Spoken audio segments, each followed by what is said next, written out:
Halo sob, balik lagi di channel Sport ini masih bareng gue Dimas aja. Dan kali ini kita akan review sepatu futsal terbaru Adidas. Let's go.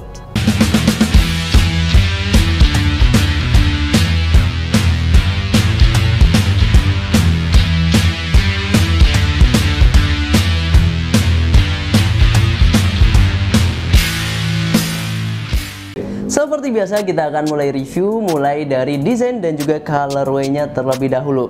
Dan sedikit informasi bahwa Super Salah ini dia tanpa ada grade ya, karena memang masuk dalam keluarga Salah. Sama seperti kakaknya yaitu Top Salah.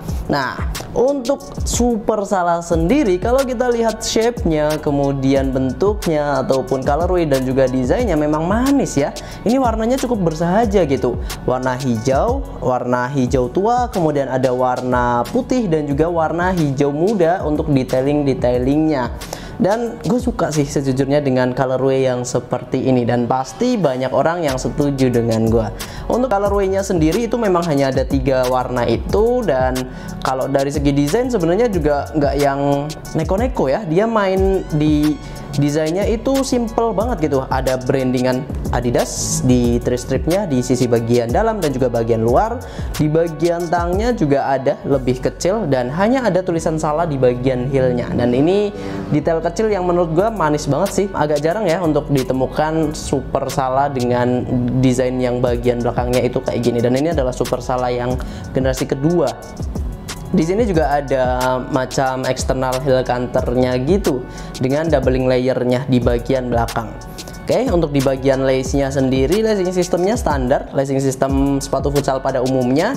Dan di bagian tengahnya sini memang ada semacam lubang yang mana ini fungsinya biar bagian tangnya ini nggak gampang geser gitu. Dan kita langsung bahas di bagian materialnya aja. Untuk di bagian uppernya sendiri, sepatu ini dibekali dengan material yang agaknya ini sepertinya synthetic leather sih sob. Memang sintetis tapi yang menyerupai leather gitu. Jadi memang ada kerutan-kerutannya gini. Nanti bisa dikoreksi ya kalau gua salah. Cuma prediksi gue ini dia mainnya di sintetis. Bagian depannya dia ada macam rubber gitu, dan ini mirip dengan Top Salah yang competition sebenarnya. Cuma kalau Top Salah competition itu dia materialnya di bagian atasnya sini dia leather cowskin, kalau bagian ujungnya sini dia pakai materialnya suede leather. Nah, untuk di bagian pinggirnya ya, sampingnya kanan dan juga kiri, dia itu dibekali dengan material mesh ya, biar lebih dingin gitu ya kaki kita kalau pakai sepatu ini.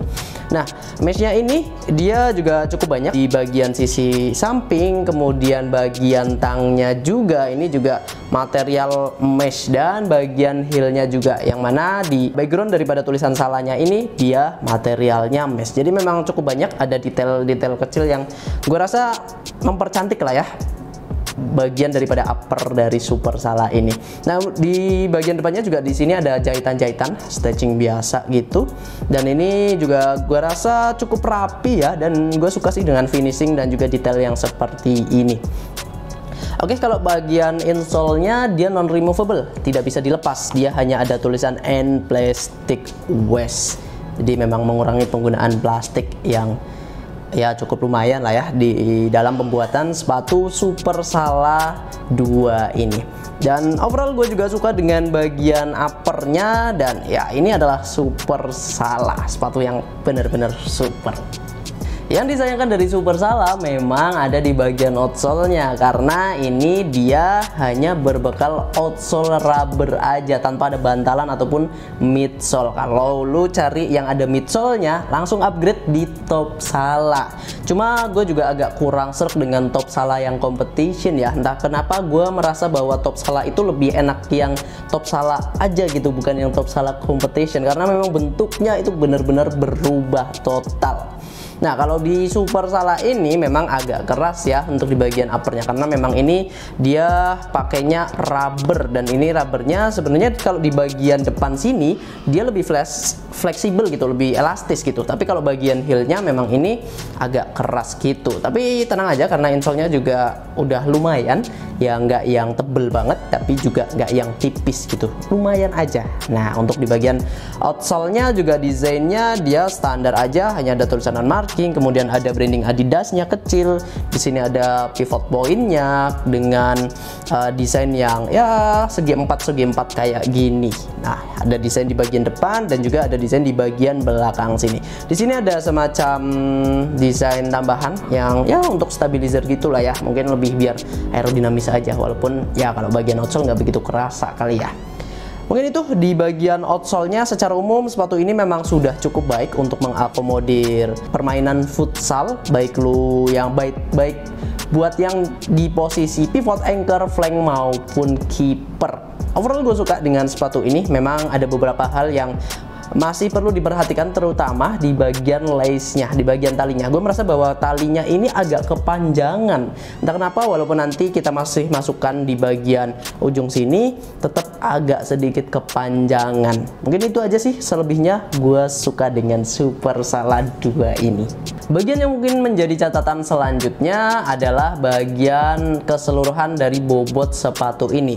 Karena setelah gue timbang manual dengan size 42/3, bobotnya itu mencapai 275 gram. Dan menurut gue sih termasuk dalam kategori berat ya. Cuma ya memang kalau kita lihat dari harganya yang cuma 719.000, gue rasa tetap worth it sih untuk lo miliki Supersala 2 ini. Apalagi dengan colorway yang seperti ini. Agak jarang ya sepatu futsal ataupun sepatu bola mungkin dengan colorway yang hijau-hijau seperti ini. Lebih fresh, lebih bersahaja gitu di mata. Dan mungkin itu aja yang bisa gue sampaikan tentang Supersala 2. Buat lo yang punya pendapat lain tentang sepatu ini, boleh banget sharing di kolom komentar. Kita ketemu lagi di video-video selanjutnya. Jangan lupa untuk like, subscribe, dan juga share ke teman kalian. Tetap di Sport Jadi, Kiblat Sport Sang Juara.